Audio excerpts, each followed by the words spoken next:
샬롬 할렐루야. 로마서 8장 12에서 16절이요. 그러므로 형제들아 우리가 빚진 자로 내 육신에게 져서 육신대로 살 것이 아니리라. 빚졌다고요. 하나님 앞에 사랑의 빚을 졌다고요. 빚을 갚아드리는 심정으로 살면 은혜에 의해 은혜입니다. 너희가 육신대로 살면 반드시 죽을 것이로 내 영으로서 몸의 행실을 죽이면 살리니 무릇 하나님의 영으로 인도함을 받는 사람은 곧 하나님의 아들이라. 너희는 다시 무서워하는 종의 영을 받지 아니하고 양자의 영을 받았으므로 우리가 아바 아버지라고 부르짖느니라. 성령이 친히 우리의 영과 더불어 우리가 하나님의 자녀인 것을 증언하시나니. 아멘. 성령의 음성 주간 인도 10번째, 의와 틀에서 나오는 육신의 생각입니다. 육신의 생각 세 번째 단계인 의와 틀에서 나오는 육신의 생각을 살펴보고 어떻게 하면 깨트릴 수 있는지 말씀드립니다. 성령의 음성을 밝히 듣고 싶어도 그러지 못하는 이유는 성령의 음성을 쫓는 대신에 육신의 생각과 육체의 소욕을 따르기 때문입니다. 육신의 생각은 크게 세 가지 단계로 나누어 볼 수가 있는데 그 중에 셋째 단계인 자신이 깨닫지 못하는 의와 틀에서 나오는 육신의 생각을 심도 있게 다루고 있습니다.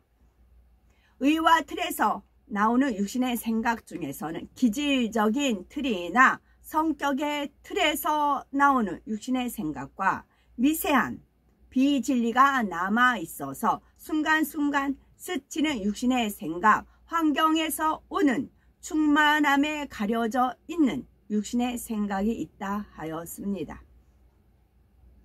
또한 육체의 결여에서 비롯되는 육신의 생각과 의와 틀과 선의 틀에서 비롯되는 육신의 생각이 있습니다. 첫째, 의와 틀에서 나오는 육신의 생각 예를 들면 그것은 첫째가 육체의 결여에서 비롯되는 육신의 생각이 있습니다. 사람은 성장하면서 여러 발달 단계를 거칩니다. 단계마다 가정이나 학교에서 반드시 경험하고 훈련받아야 하는 것들이 있지요. 육체의 결여란 이 중에서 어떤 분야가 결핍되어 성인이 된 후에도 그 결핍이 나타나는 것을 의미합니다. 예를 들어 어린아이들이 학교에 가면 선생님 말씀에 집중하는 훈련을 받습니다. 이때 이 훈련을 잘 받지 못한 사람은 성장해서도 다른 사람이 말할 때 집중하지를 못합니다. 이 결핍이 신앙생활에 영향을 주기도 하지요. 설교나 교육 시간에 말씀을 집중해 듣지 못하는 것입니다. 또는 누군가와 대화할 때 상대의 말을 경청하지도 못하지요. 일꾼들의 경우 윗사람의 지시사항을 귀담아 듣지 못하거나 명심하지 못해서 실수하기도 합니다.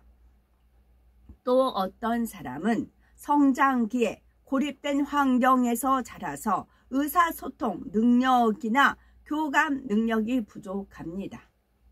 저에 해당이 되네요. 고립된 환경에서 자라 의사소통 능력이나 교감 능력이 부족합니다.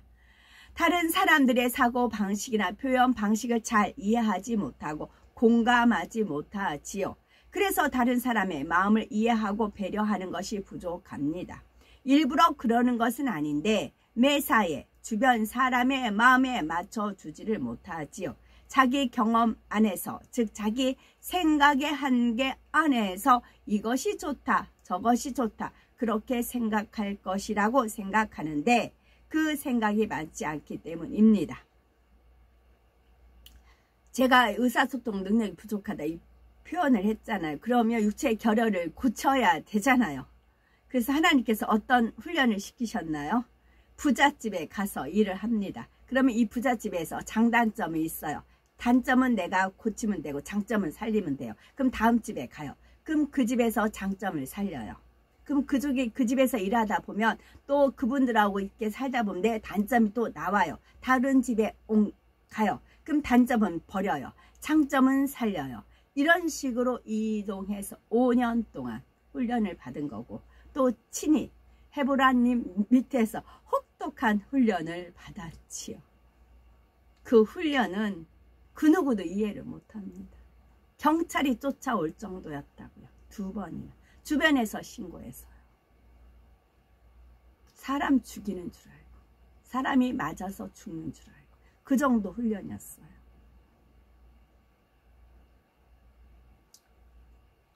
온전히 지금도 깨닫지 못해요. 온전히. 이렇게 육체의 결여가 있는 사람은 상대적으로 혼의 지배를 받기가 더 쉽습니다. 혼을 주관하는 사단이 진리를 행하지 못하도록 회방할 요인이 많지요. 그래서 이런 육의 분야의 결여도 채워야만 영으로, 온 영으로 들어갈 수가 있습니다. 그래서 미운 자식 떡 하나 주고 사랑한 자식 매 한 대 더 때려라, 그런 표현이 있잖아요. 그래서 헤브라님 영의 공간은, 헤브라님 계신 데는 영의 공간이 열려 있어요. 그래서 원수마귀 사단이 엿봐요. 그래서 저를 호되게 혼내키면 원수마귀 사단 킥킥거리고 좋아하고, 좋아해요. 그것을 역으로 이용을 하신 거죠. 일부러 저를 믿고 매를 대신 거죠. 물론 이 결여는 자신의 힘과 의지만으로는 쉽게 극복할 수가 없습니다. 불가능이 없으신 하나님의 능력을 힘입어야만 극복할 수가 있지요. 한 번은 저를 매를 대는데 이유도 없어요. 이유도 없어요. 무조건 매를 하나 가져라고 해요. 그래서 매 갖다 드리면 이제 때리기 시작을 합니다. 그러니까 이해가 안 되죠. 말이 안 되는 상황이에요. 그게 2006년 이후에 그렇게 됐어요. 그러면 이 매가 안 부러져요. 매가 부러져야 끝나는데 매가 안 부러져요. 저는 시퍼렇게 멍들어 가고 있고. 왜 그런지 아세요? 시퍼렇게 나중에는 이 매를 집어 던져요. 매가 안 부러지니까. 그리고 나중에 본인이 포기하세요. 그러면 주님이 왜 십자가에 못 박혀 돌아가셨어요? 남들은 비웃고 저주하고 그러잖아요. 네가 하나님 아들이면 내려오라. 그 정도까지 하나님은 주님을 십자가에 못 매달으셨잖아요. 그러면 저를 왜 그렇게 호되게 하셨을까요? 지금도 몰라요. 단지 매가 부러져야 이게 끝나는데 매가 안 부러지니까 매를 집어 던져요. 그리고 딱 등 돌리세요. 그러면 저는 가서 고양이 밥 주라고 하세요. 그러면 저는 시퍼렇게 멍든 몸을 이끌고 가서 고양이 밥 주고 그랬어요. 그런데 어떤 분인 건 아니까 이유는 없지만 영생의 말씀이 여기 있으니 그 말씀이었거든요. 그래서 버티고 있었고 지금도 온전히 깨닫지 못해요. 단지 지금 말씀대로 예수님께서 죄가 없으시지만 십자가에 못 박혀 돌아가셨잖아요. 그러므로 말미암아 우리가 영생에 이를 수가 있었잖아요. 마찬가지예요. 어떤 그런 대속에 어떤 은혜가 있는 건데 저는 지금 몰라요. 천국에 가시면 단지 원수마귀 사단 루시퍼를 대항한 어떤 그런 뜻이 있으셨죠. 지금 제가 이 말씀을 안 드리려고 했더니 말씀 내뱉으라고. 그만큼 때가 가까운 겁니다. 이것 말고도 무궁무진하게 많아요. 그 방법론을 간단히 말씀드리면 먼저 진리의 말씀을 열심히 보고 듣고 배우면서 이 진리에 자신의 모든 것을 비춰보아야 합니다. 그리고 불같이 기도해야 하지요. 그러면 자신이 영육간에 알아야 할 것, 갖추어야 할 것, 다듬어야 할 것을 깨달을 수가 있습니다. 기도하면 성령께서 예전 일을 떠올려 주셔서 자신의 결여가 무엇인지 발견하게 해주시기도 합니다. 이때 진리에 위배되는 것이 발견되면 작은 것부터 하나하나 자신을 바꾸기 위해 노력해야 하지요. 성령의 소욕을 쫓기 위해 노력하고 또 노력해야 합니다.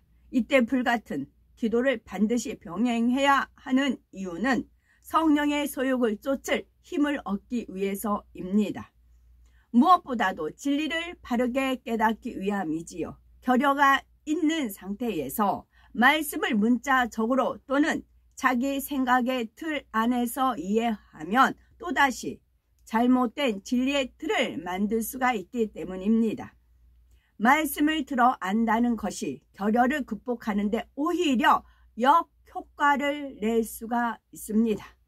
그러므로 기도하면서 성령의 감동 속에 진리를 바르게 깨우치고 이해해야 합니다. 하나님의 말씀을 자신의 한계 안에서 해석하는 것이 아니라 말씀에 담긴 하나님의 마음과 뜻을 깨달아 정확하게 이해해야 합니다. 이렇게 하나님의 말씀을 깨달아 열심히 행해 나가면 육체의 결여도 점점 채워지지요. 그래서 주의 교양을 이루며 영육간의 아름다운 사람이 될 수가 있습니다. 두 번째, 의와 틀과 선의 틀에서 비롯되는 육신의 생각입니다. 의와 틀과 선의 틀은 진리의 말씀을 자기 나름대로 해석하여 이것이 옳다, 이것이 선하다 이런 식으로 생각을 단단하게 굳힌 것입니다. 이 선의 틀과 의의 틀은 자신이 아는 말씀 지식을 바탕으로 만들었기 때문에 무엇이 잘못되었는지 잘 깨닫지 못합니다. 더구나 그 틀에서 비롯된 생각이 들어맞는 상황도 간혹 있기 때문에 자기 생각이 옳다고 자신하게 되지요. 예를 들어서 어떤 일꾼이 목자가 양떼를 용서하고 감싸주는 모습에 감동을 받았습니다. 이때 용서하고 이해하는 것이 선이다. 영혼을 갈무리하는 일꾼은 저렇게 해야 한다라는 선의 틀이 만들어졌지요. 그래서 양떼를 갈무리할 때 자신도 어찌하든 영혼을 용서하고 감싸주려고 합니다. 그런데 문제는 이렇게 용서만 해서는 안 되는 상황에서도 똑같은 태도를 취한다는 것입니다. 만약 돌이키지 않으면 결과적으로 구원받기조차 어려운 영혼은 무조건 감싸주는 것이 아니라 죄에서 돌이킬 수 있도록 이끌어주는 것이 진정한 선입니다. 갈라디아서 6장 1절에 형제들아, 사람이 만일 무슨 범죄한 일이 드러나거든 신령한 너희는 온유한 심령으로 그러한 자를 바로잡고 네 자신을 돌아보아 너도 시험을 받을까 두려워하라 했습니다. 믿음의 형제가 죄를 범하면 죄에서 돌이키도록 바로 잡아주는 것이 일꾼의 역할이며 이것이 선이요 사랑입니다. 물론 이렇게 할 때는 어떤 감정도 없이 온유한 심령으로 해야 하지요. 또 지혜로운 사람은 죄를 범한 사람을 바로 잡아주는 입장에 있다고 해도 자신도 함께 돌아보는 겸비한 자세를 가집니다. 그런데 어떤 사람은 죄를 범한 영혼에게 권면하는 것을 보면 자기 의가 발동합니다. 사랑은 허물을 덮어주는 거 아닌가? 저 일꾼은 사랑이 부족한 것 같다라며 자기 의 속에서 그 일꾼을 바라보지요. 또 어떤 사람은 죄를 범한 징계로 물질의 어려움을 겪는 사람을 구제합니다. 물론 상대의 믿음에 따라서 구제하는 것이 그 영혼을 살리는 데 유익한 경우도 있습니다. 그렇지만 그 영혼이 죄에서 떠나는 것을 오히려 막아버릴 수도 있지요. 선의 틀에서 나온 육신의 생각 때문에 그 영혼에 대한 하나님의 사랑을 더 깊이 헤아리지 못하는 것입니다. 어떤 일꾼들은 이와 반대로 양떼를 지적하고 권면하는 것이 사랑이고 선이라고 생각합니다. 양떼가 말씀대로 살지 못하면 잘 이해하지 못하지요. 자신은 초신자 때부터 그 정도의 말씀을 지켰기 때문에 다른 사람도 그렇게 할 수 있다고 생각합니다. 또 상대가 버거워도 믿음의 분량에 넘치도록 계명을 지키도록 가르치고 권면하는 것이 상대에게 유익하다고 생각합니다. 그래서 양떼의 허물을 발견하기라도 하면 용서하고 덮어줘야 하는 상황에서도 즉시 지적하고 권면하지요. 젖 먹는 성도에게 밥을 먹이려고 하는 것입니다. 자기 생각의 틀에 갇혀서 그 영혼의 마음이 어떤지 상대의 형편을 살펴주지 못하는 것입니다. 이처럼 자기 경험이나 자기 생각의 한계 안에서의 만든 의와 틀은 대부분 하나님의 뜻과 맞지 않습니다. 그런데도 내가 보기에는 분명히 이것이 설인데, 이것이 의로운데 하면서 자기의 주장을 굽히지 않는 사람도 있지요. 물론 진리가 시시각각 달라진다는 뜻은 아닙니다. 진리는 절대 불변이지요. 다만 물에 담는 그릇에 따라 모양이 바뀔 수 있는 것처럼 상황에 따라 진리를 적용하는 모양이 조금 달라질 수 있다는 말이죠. 그러면 그때그때 진리를 어떤 모양으로 적용해야 하는지 어떻게 알 수가 있을까요? 성령의 음성과 주관으로 알 수가 있습니다. 성령의 음성을 밝히 듣는 사람은 어떤 상황을 만나든지 그 상황을 바로 파악할 수가 있지요. 진리를 어떻게 분별, 적용해야 하는지 금방 답을 얻을 수가 있습니다. 육아 경험이 많은 어머니 중에는 아기 울음소리만 듣고도 아기에게 필요한 것을 바로 알아채는 분들이 있지요. 이는 육아법만 체득한다고 되는 것이 아닐 것입니다. 아기에 대한 사랑과 아기에 대한 관심이 있을 때 가능하지요. 신앙생활이나 사명 감당도 마찬가지입니다. 하나님을 사랑하고 영혼을 사랑하면 그때그때 무엇이 선인지 의로운 것인지 진리를 어떻게 적용해야 하는지 알게 됩니다. 성령께서 가르쳐 주시기 때문이지요.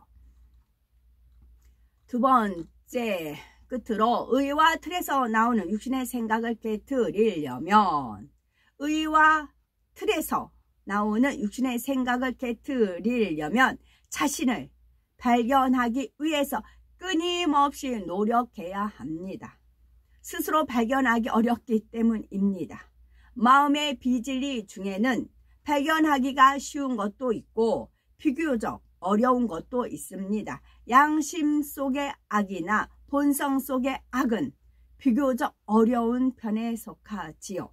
이런 악이 있으면 자신이 깨닫지 못하는 사이에 진리의 틀을 만듭니다.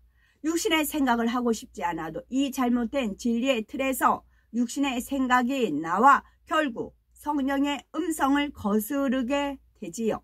따라서 이 양심의 악과 본성의 악은 반드시 버려야 합니다. 나오더라고요. 나온다고요. 하나님이 사랑하시기 때문에 들춰내세요. 먼저 양심의 악에 대해서 살펴보겠습니다. 양심은 각 사람이 선이나 악이나 옳고 그름을 판단하는 주관적인 기준입니다. 사람들은 대부분이 자기 양심에 거리끼는 것은 악이고 거리끼지 않는 것은 악이 아니라고 인식하지요.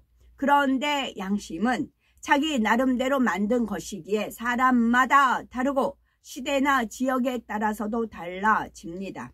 또 이 양심조차 비진리가 많이 포함되어 있지요. 세상이 악해질수록 사람들의 양심도 점점 더 비진리에 물들고 악에 대해서 무뎌집니다. 그래서 양심은 절대적인 선의 잣대가 될 수가 없습니다. 우리 자신의 양심만 살펴보아도 이를 알 수가 있을 것입니다. 주님을 만나기 전의 양심과 지금의 양심을 비교해 보면 많이 달라졌음을 느끼실 것입니다. 예전에는 악이라고 느끼지 못한 것도 지금은 악으로 느껴지지요. 진리의 말씀을 들으면서 양심이 정화됐기 때문입니다. 그런데 양심의 악을 많이 버렸는데도 미세한 악이 남아서 의지와 상관없이 성령의 음성을 거스리는 일이 생기기도 합니다.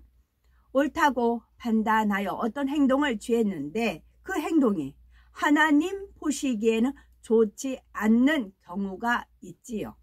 그러므로 미세한 악까지 숨은 그림 찾기 하듯이 구석구석 찾아내야 합니다. 카멜레온 찾아내야 됩니다. 카멜레온이 색깔을 바꾸잖아요. 풀잎에 있으면 풀색으로 바꾸고 꽃에 있으면 붉은색으로 바꾸고 카멜레온이 그러잖아요. 환경에 따라, 조건에 따라, 상황에 따라, 사람에 따라 모양을, 색깔을 바꾸잖아요. 그래서 숨은 그림 찾듯이 찾아서 버려야 됩니다. 우리가 찾고자, 그래서 아무리 흔들어 대도 맑은 물만 나와야 돼요. 그리고 중요한 것은 이게 꾸정물이 그렇더라고요. 이게 이제 휘 젖어서 꾸정물 다 걸러낸다고 해요. 밑에 앙금이 가라앉아요. 앙금까지 긁어내야 돼요. 앙금까지. 나중에 이 앙금이 다 나온다고요. 그래서 앙금까지 다 버려. 앙금. 앙금이네, 앙금. 자기 어떤 것에 불편했을 때 그 앙금이 있잖아요. 나온다고요. 우리가 찾고자 노력하며 기도하면 성령께서 양심 속에 미세한 악을 발견케 해 주십니다. 예를 들어서 펜이 필요한데 마침 옆자리에 펜이 있어서 말도 없이 써버린 경험이 있으시겠지요. 없을 수도 있고요. 허락도 없이 남의 물건을 마음대로 취급했으니 이렇게 행동하는 사람의 마음에는 도적의 마음이 있는 것입니다. 하나님 말씀을 듣기 전에는 친한 사이인데 뭐 물어보나 마나 쓰라고 했을 거야. 펜 좀 쓰는 게 어때서? 이런 식으로 대수롭지 않게 생각했을 것입니다. 그러나 지금은 다릅니다. 이런 작은 불의의 행함이라도 양심의 가책을 받아야 하는 것입니다. 이게 가능해요. 이 말씀을 듣고 이대로 살다 보면 가능해져요.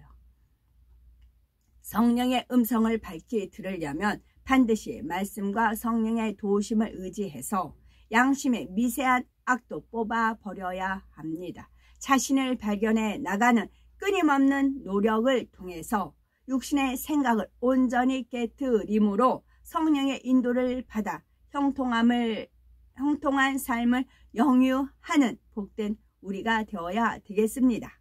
아멘.